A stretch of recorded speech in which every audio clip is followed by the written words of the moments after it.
Yes, welcome to our Melton share on the challenge of ecology and the ecological challenge. So we have Eva Junge with us today, and Eva, please start your presentation. Thank you very much, Julie. Since I'm not able to influence the PowerPoint, I will just say the numbers of the slides, please, so that you can maybe change. Hello, everybody. My name is Eva. I think many of you probably know me already. I don't know who is there, but yeah, I'm Eva. I studied in Germany, in Jena. I have a bachelor in psychology. And right now I live in Sweden and study a master's program here, which is called Human Ecology, Culture, Power, and Sustainability. And I have been interested and involved in environmental psychology for about 4 or 5 years now, and I wrote my bachelor thesis on it, and I'm excited to talk with you a little bit about it. So, I will talk about sustainability at first. Julie, now would be slide 2, please. I will talk a little bit about the problems that environmental psychology sees in today's world with regards to climate change, sustainability, and what is happening to us and Mother Earth right now. And I wrote down the structure, then some suggestions for solutions. I put solutions into quotation marks because obviously we are not going to go out with the final solutions to save the world. That would be nice. But yeah, just some approaches that environmental psychology sees to make a difference in how things work today. And then I will present the environmental challenges, which have been the topic of my bachelor thesis and which will be the collective task for the campus activities. So I hope that you're going to be as excited as I am about them. So first of all, I would like to start with slide 3 now, Julie. I would like to address the topic of sustainability, and first of all I would like to get a little impression of what sustainability means to you. So maybe you can just chat or put in some short dot points in the chat, and if 2 or 3 people feel like they would like to share with us, that would be very nice. I hope I can hear you, otherwise maybe Julie can try to moderate. So the question is, what does sustainability mean to you? You can either unmute yourself or just type into the chat window.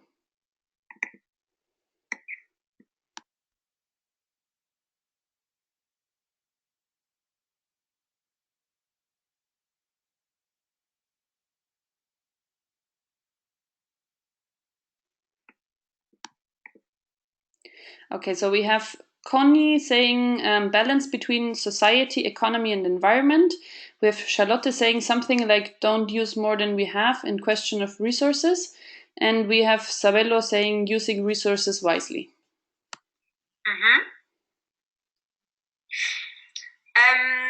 Yeah, thank you so much for participating. That is along the lines of one of the 2 definitions of sustainability. As you might know, there's one that considers more on, that focuses more on something that can be maintained or supported, so the ability to maintain something, which might even be a sustainability of economic growth or something like that. So it's really about generally sustaining something, and then there's the more ecological definition, which focuses on the depletion of natural resources and the avoidance of this. So that would be the ecological sustainability of the planet. And that's what we're going to focus on today. And Eva? Yes? Okay, we have some more input, so we'll read it out quickly to you. Yes. So we have, for example, anything that can replenish itself, maintaining a balance between consumption, production, and health of the planet, being responsible with the environment, and sustainability to me is judicious and optimal use of resources such that it doesn't hamper the ability to obtain resources for the future generations. Okay. Which I think is interesting when I listen to your comments is that you all seem to very much focus on the earth and its resources. And lately there has been a tend towards focusing on sustainability as an issue of human sustainability on Earth. So maybe you know the definition of the Brundtland Commission of Sustainable Development, which focuses on development that meets the needs of the present without compromising the ability of future generations to meet their own needs. So little by little, people focus more and more on human activity on the and making serve beings. This is why some scientists today our epoch in Anthropocene, which is a proposed epoch that begins when human activity started to have significant global impact on Earth's geology and its ecosystems. And if we think about these definitions of ability and how we focus more and more on people on Earth instead of focusing on the Earth itself as an entity valuable of protecting what human beings take out of it.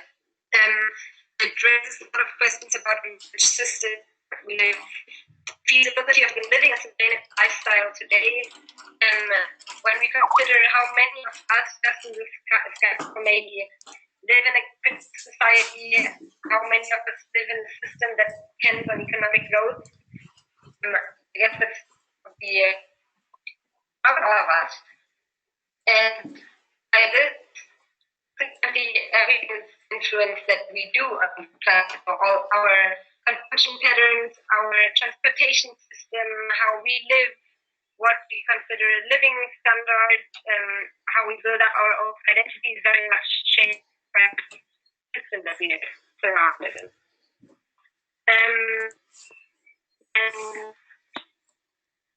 this now I'm over to the reading assignments that we had, the text that really sent around a few days ago, about two different visions of how an Earth could look like in the future.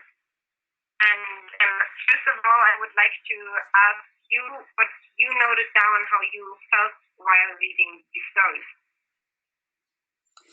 Okay, Eva, it's getting a bit difficult to understand you because your internet connection seems to be a bit difficult.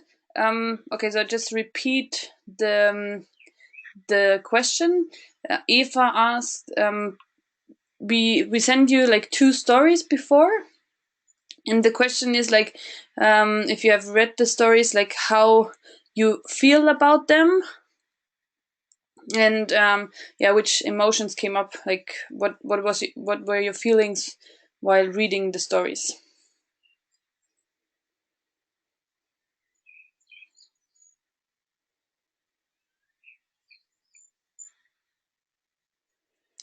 Can you hear me at least, or just okay? Great. Okay, Ria said the first story felt like a nightmare.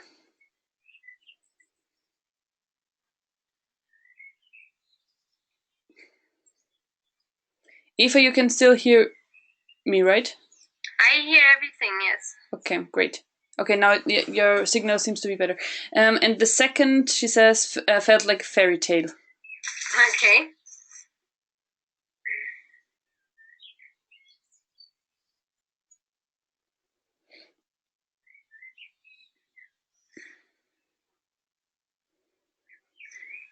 Any other comments? Oh, Charlotte says like an utopia come true, and the second one.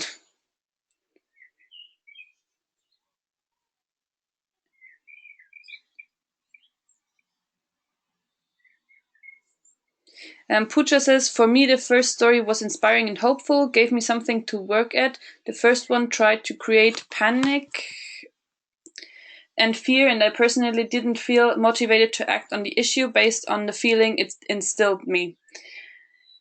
Who said that? Pooja said that.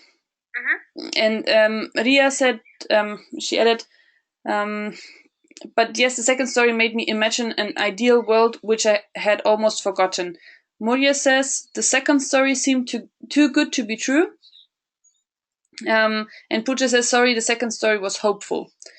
Fran says, for me, in the first story, I felt uneasy and worried. In the second one, it was really inspiring.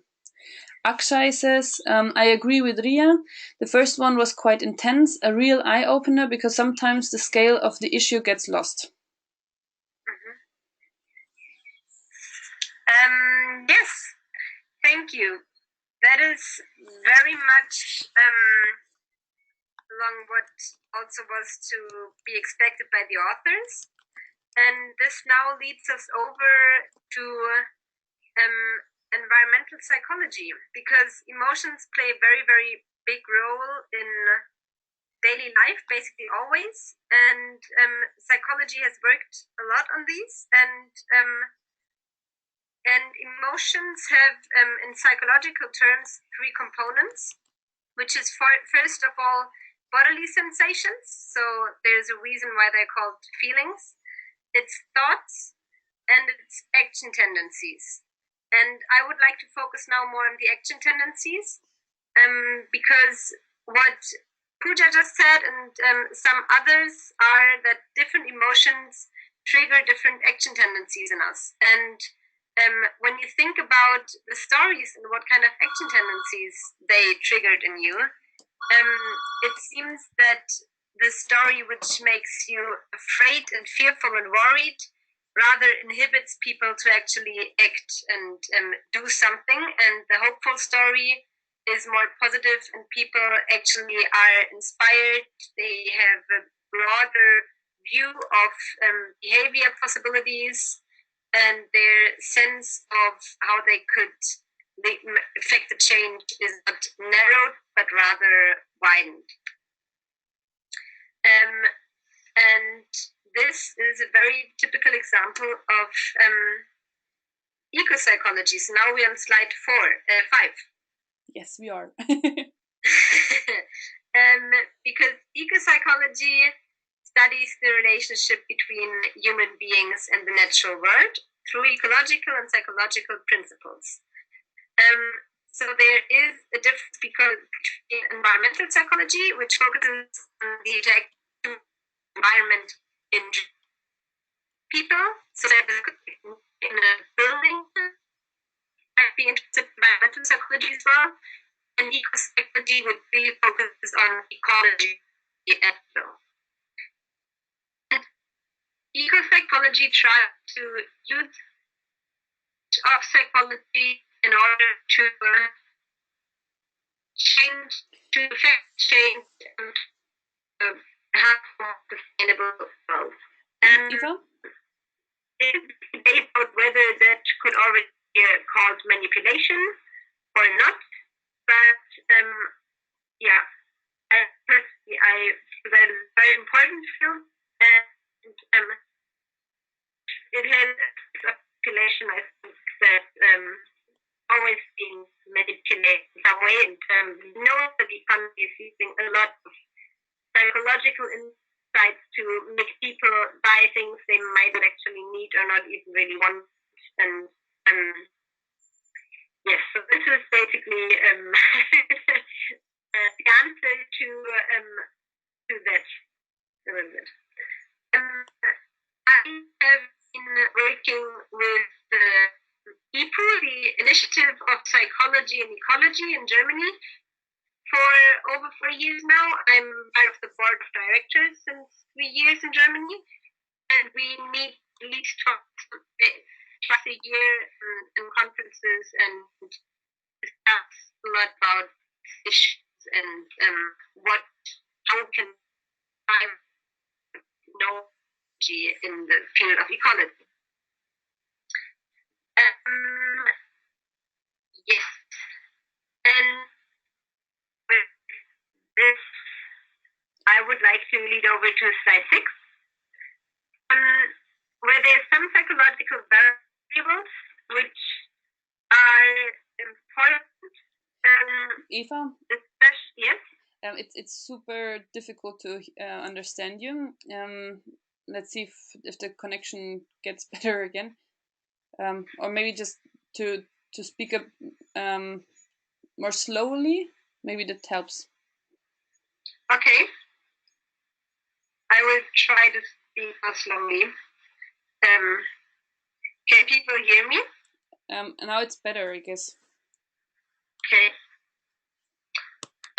Yes. I don't know how I can change my internet connection here. I hope it's gonna work somehow. So we're on slide 6, and we're looking at some psychological variables that are relevant in eco-psychology and that I have thought about a lot while designing the eco-challenges that we will talk about later. And here you can see the list of these 5, which is self-efficacy, emotions, social norms, cognitive dissonance, and the rebound effect. Has anybody ever heard of one of them? Do some of them ring a bell? Are they completely new? Okay, so the question is, we have here a list of psychological variables, and the question is if any of you have ever heard of one of those 5. Okay, so Fran says rebound effect is new for me. Charlotte says that she has heard about them, but in a psychology seminar. Pooja asks, what's cognitive dissonance? Aaron says he's familiar with cognitive dissonance. Okay. Okay. All right. Thank you. I will try to give some examples of each and every one and see whether we can together try to get an understanding of what they are. So first of all, we are on slide 7 on self-efficacy, which is basically the belief that one is capable of effecting the behavior that is necessary to reach a certain goal. So if I want to, I don't know, write a paper, I might be very sure that I have the ability and the technology and the knowledge to write that paper, or I might not believe in my self-efficacy to do that at all. So yes, you can see on the picture this little baby is trying to push the car, and obviously it has self-efficacy because otherwise it wouldn't be trying. If the baby was sure there's no way, then probably you wouldn't even try, because there's no point in putting energy into something where you know you're most probably going to, I'd say, fail, or not accomplish what you wanted to accomplish. So that is the first variable. And I will later come back to the question of how do you think, what kind of influence do these variables that we are discussing right now have on climate change and society's behavior and individual behavior towards climate change. So maybe if you have some thoughts on these variables for now, you can make a note for yourself and we can maybe collect some impressions afterwards. Then I would lead over to slide 8. Here we can see emotions, and I guess that most probably all of us have already seen a picture similar to this before. And this basically shows a little bit how climate change is communicated today. And while emotions I already talked about a little bit before, emotions really influence a lot how people are going to behave. And if people are very afraid and worried, then people are most likely to stay away from this topic, because we don't like to engage so much with something that makes us feel uneasy. And if we have no idea how to behave on something, we rather refrain from it instead of diving into a topic which makes us upset. And it's the opposite for emotions that are positive and happy. Those broaden our sense of possibilities and our energy to act on something. The next one, slide 9, are social norms. And I've picked out 3. I will give examples for this, so I hope that we can understand them. I will first of all quickly describe them before we move over to the next slides. So we stay on slide 9. There's first of all inductive norms, which describe basically what people around me think, or maybe better, what I think what people around me think. So an inductive norm might be that my mom thinks I should go to bed early, or my teacher thinks I should not put my chewing gum under the table. That is a norm. That is how people around you think how something should be. Then there's the descriptive norm, which is what people actually do. So if everybody laughs, then I might start laughing as well, because it seems there's a situation where I'm supposed to be laughing. Okay, it's hard to hear you again. So if I understood you correctly, the descriptive norm is what people around me actually do. So when when they laugh about something, it's probably that it's probable that I also will laugh about the situation. Correct? Mm-hmm. Okay. Yes, and if everybody separates rubbish, I might also separate rubbish. If everybody throws away their trash on the street, I might also start throwing away my trash.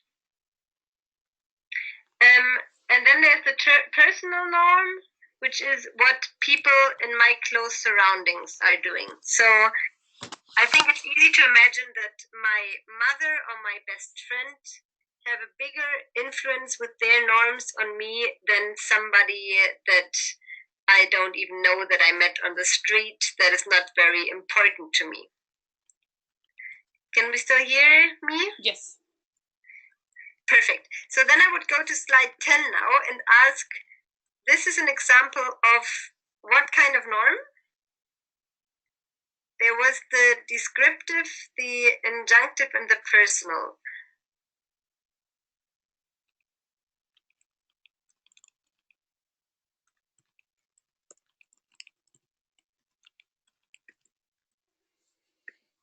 Okay, so I also wrote down some brief descriptions. Okay, Lena asks descriptive. Akshay asks descriptive. Mm-hmm.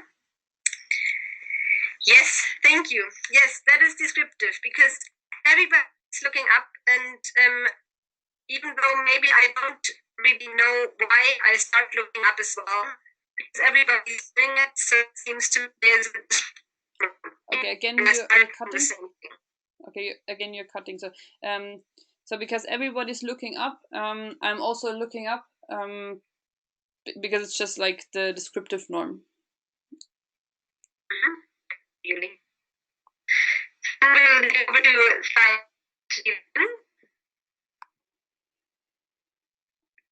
Okay, so the next slide says, shoppers in the store believe that reusing shopping bags is a worthwhile way to help the environment. Please continue to reuse your bags.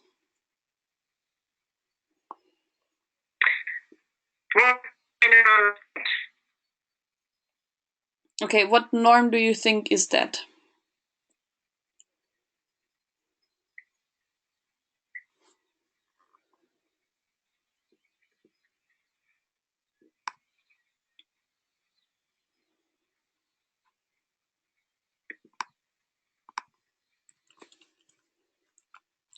Fran says inductive, and Joaquin also says inductive.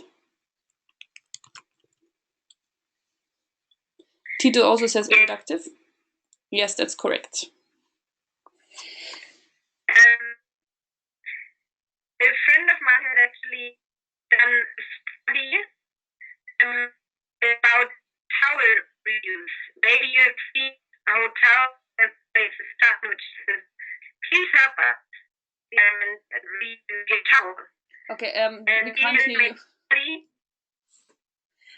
Eva was just telling about a study a friend of her did about how towels are reused, but that's everything I understood. Okay, it's not hearing me anymore? But it's hard. Okay. I don't know where we can go somewhere else where it's better. Is the connection better here? Can you hear me better now? Yeah, I think so. Okay, can I keep talking? Yes. Okay. So I guess that many of us have seen in hotels these signs where it says, please help us save the environment and reuse your towel, for example. And a friend of mine has done a study where she put either that sign, which is often used, or a sign which referred to how many people actually do reuse their towel in the hotel. So she put a high percentage of people reusing their towel, or she put an injunctive norm like the one we're seeing right now on the signs. So saying, I don't know, 70% of the people staying in this hotel reused their towel.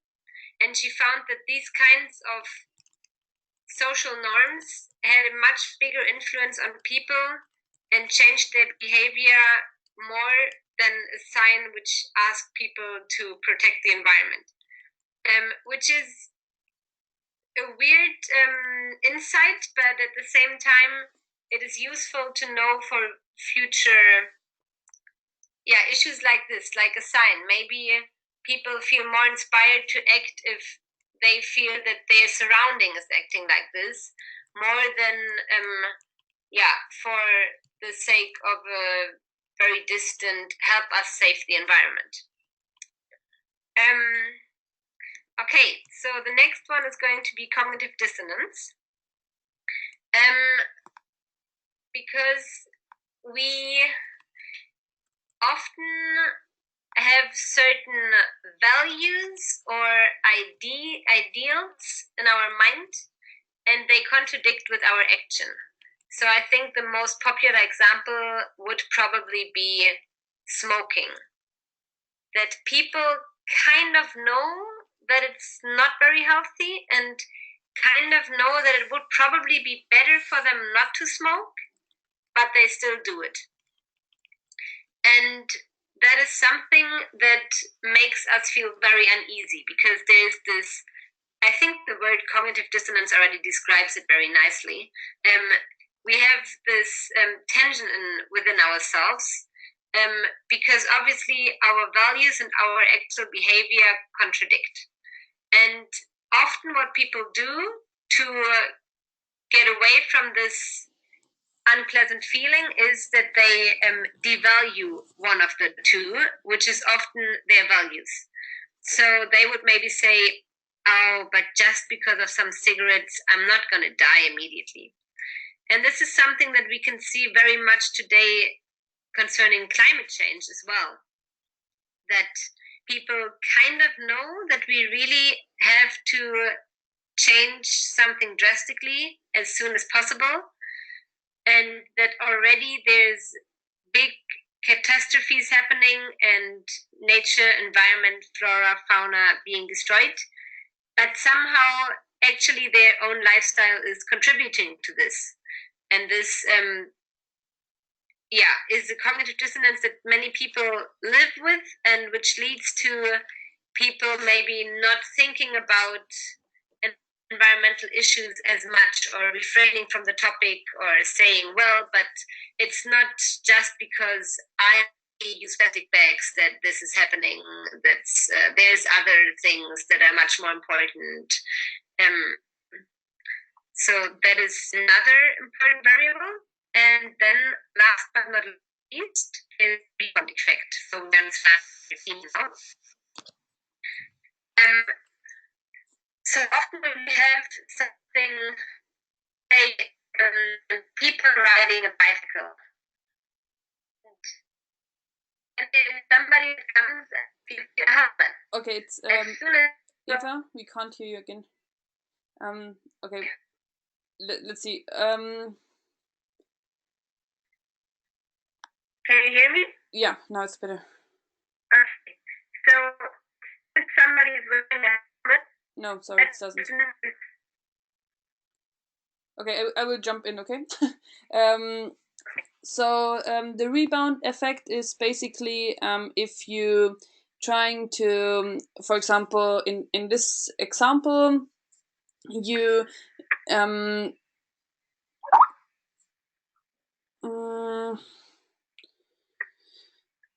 okay, I'm not sure with this example. I will explain it with my own words, so it would be easier. So, for example, people who are riding a lot of bicycles and say, okay, I'm like super environmental friendly, but on the other side, they're flying to their holidays with an airplane, or, for example, they're only buying organic food, but because of this, they are like living sustainable.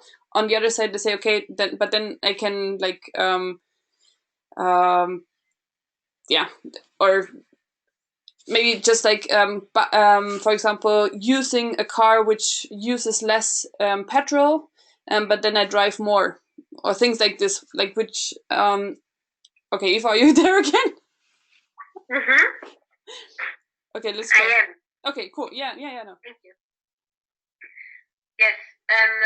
So I think Julie has pretty much mentioned it, that we start to do something that might make start to connect to what you just said. Yes, so I have like I have a behavior that I usually do, and then there's an intervention which is supposed to make something better, say my behavior more sustainable, as in this example, or I start with the example of me reading the bicycle and then getting a helmet, because I have problems while I'm riding my bicycle. I might actually ride more recklessly because I feel safer because I have that helmet. So at the end of the day, I'm not actually safer on my bike because of the helmet, because the fact that I wear a helmet leads to me riding more recklessly. You can see that with people with safety belts, that a long time ago, when people used to drive cars where there were no safety belts, people would drive their cars a lot slower because they knew, they could feel that if there was a car crash, they would immediately fly out of the car. As soon as they had the safety belt, they felt a lot safer and drove faster. And we can see that a lot with regard to environmental sustainability as well, that people might say, but now I'm already going and spending more money on all these ecological food.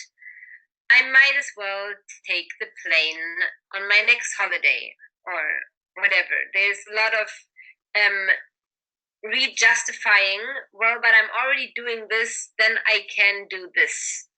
And often that leads to it's called a backlash. So people actually are, at the end of the day, less environmental friendly than they were in the first place, because they feel so good about themselves having changed their behavior a little bit towards a more sustainable option, that then they do something else which makes completely no sense, but feel more justified with it. So if we go to slide 14, I would just like to with you about variables that okay, again, I will read it out again. Can you not hear me anymore? Now it's better. Okay. What influence they have today, and the variables that we just talked about. And I'm wondering, since we're short on time and it's hard to communicate with you, I think I'm just going to make a quick summary, hoping that you hear me. So, talking about self-efficacy, there's a great problem because most of the time people do not feel very capable of protecting the environment or stopping climate change by their own actions. And if people don't feel like they can do something, they usually don't even try. When we think about emotions, as we know, climate change today is most of the time communicated in a very frightening, urgent way, which gives people feelings and which leads to people actually staying away from the topic rather than engaging with the topic, because something about your happiness that you don't really try to get involved in, because it's obviously hilarious and sad stories. Okay, Eva, it's cut out. Species extinction around people, whatever. Yes, can you hear me? It's really, really bad. Okay, so what Eva is trying to do is like relating those variables with the like how it affects our behavior towards climate change, for example. Can you hear me? Yeah. Okay. Yes. Did you hear what I said about self-efficacy and emotions? With self-efficacy, we only understood like if we don't feel that we are able to do something, we won't be able like to really take actions to combat climate change.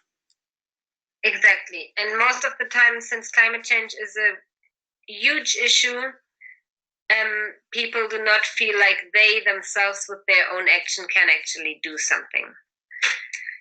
Concerning emotions, there's always a lot of catastrophes and horror messages in the media of species extinction, of people drowning, or I don't know, water rising, or anything that that might be a consequence of climate change, and people feel frightened and scared and rather stay away from the topic because it's something that seems to not make people happy when they engage in it, but it's rather something which deals with unpleasant topics. Okay, I will try to be short. Descriptive norms, what people do, well, if we look around, most of the people consume in an unsustainable way, live in an unsustainable way, travel in an unsustainable way. So the descriptive norm is obviously what everybody does is unsustainable. Why should I do something else? And the inductive norm is depending on our circle of friends and families, but often people don't really value it very highly that somebody does not fly or does not buy in the supermarket, or there's no big norm which says, but you should behave very environmental friendly. Often people don't think about it, or they even have a negative stance on it, saying these hippies that always try to plant their own food or whatever. The cognitive dissonance I already mentioned before. We know there's something out there which is huge and where we should act on right now, and we know that we are not doing anything most of the time. So that leads to cognitive dissonance, which leads to often us refraining from the topic and maybe justifying for ourselves why we are actually not doing much more, because we are not the worst of all. There's other people doing even worse things, or things like that. And then there's the rebound effect. So when we actually do get active and do something with the thought of trying to be more sustainable friendly, then we go off afterwards and buy our strawberries in winter because we feel so good about ourselves having separated the rubbish or something similar.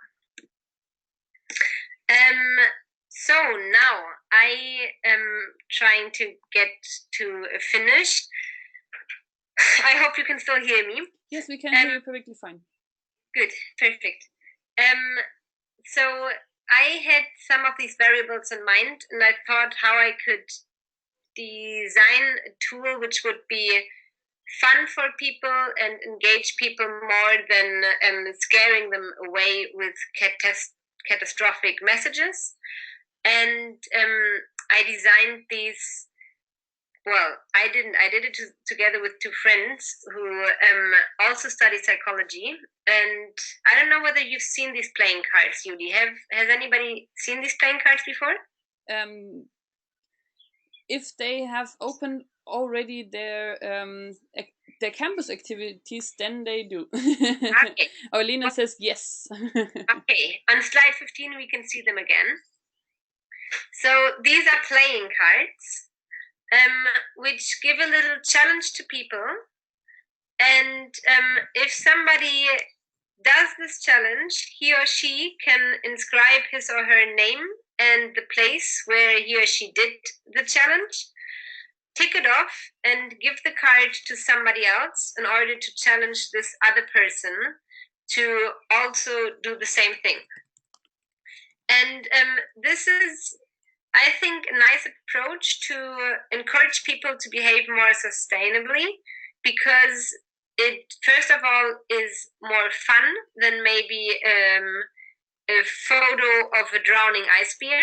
It is a game, kind of, and gamification usually enhances people's interest in something.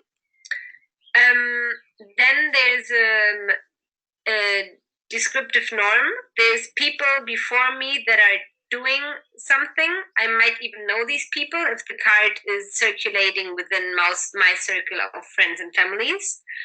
And I see, other people are doing this, so maybe I should do that as well. There's bigger collective efficacy, because I see I'm not the only stupid person that is changing her lifestyle in order to live more environmental friendly, but actually there's more people that are also doing something, and together we can maybe actually make a difference. This is also why on the back of the card it says, well, if everybody used reusable bags, we could avoid this and that amount of tons of plastic every year. There's an XY right now still, because this would need to be found out for every campus specifically. The numbers, I have them for Germany, but I don't have them for, say, India or Ghana. But this seems to be a tool which engages people rather than scare them away. And what I did, we are going to slide 16, is I printed lots of them. I printed 8,000 of them with the help of the Melton Foundation. And I started to hitchhike around Germany and talk to people in shopping malls, in cafes, on the street, wherever I could talk to people. Even when I was taking the train, I would go through the train talking to people and distributing these cards. And it was a really, really interesting time, because I got to talk to a lot of people about sustainability and their thoughts on it. And I met many people, and for me, it has been very valuable to get an insight into how people, when you approach them on the street, react to such a sustainability cause, and how you can actually try to discuss with people and have very, inspiring exchange about what you think. And the last slide 17, shows that afterwards I had my cards had an online survey, just as the cards now for the Melton Foundation have, where people could answer some questions which related to their experience and their impressions with the cards. And I found out that the collective efficacy of people actually was higher. So people actually did feel that they could make a change by participating in these cards as a group. They felt the social norms of other people doing the cards and receiving this card from somebody that you know. And they actually had a concrete behavior option. So it's not like we should all live more sustainably, but you actually hold an idea in your hand which tells you something very concrete and not so hard that you can do right now. And the easier challenges were liked better because people felt it's easier to do this than a very hard challenge. I had different degrees of difficulty. And the medium degree of difficulty, which is also the one that the Melton Foundation is going to use for the campus activities, had the highest collective efficacy, because people actually felt a little bit challenged, but still like this is something worthwhile doing because it's actually going to have an effect. And I hope that in the next days or weeks, you on the campus get.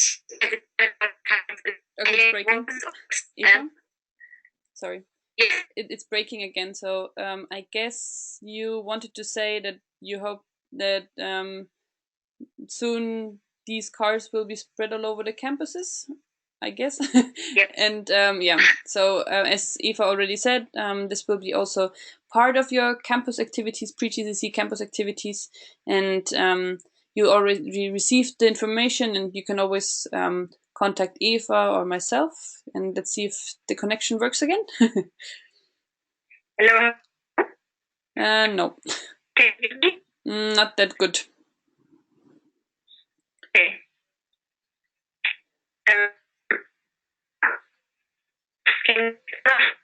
No, I'm sorry. Okay, so meanwhile I will tell a bit more about the challenge. So the question will be or the task will be to print out those cards, maybe translate it into your own mother tongue, and each of you should at least hand out one of these cards and spread them in your neighborhood, in your family, with friends, etc. And we will also have a little survey so that people who actually participate in the challenge will give us feedback, and Eva will use this feedback for her research and continue with the cards. Okay, let's see if it's better now. Can you hear me? Yes, better. Okay. Nice. I just noted down the things that I wanted to mention, but then I can say them myself.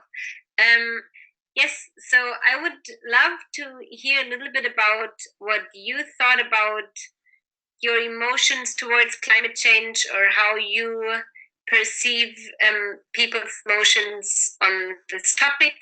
And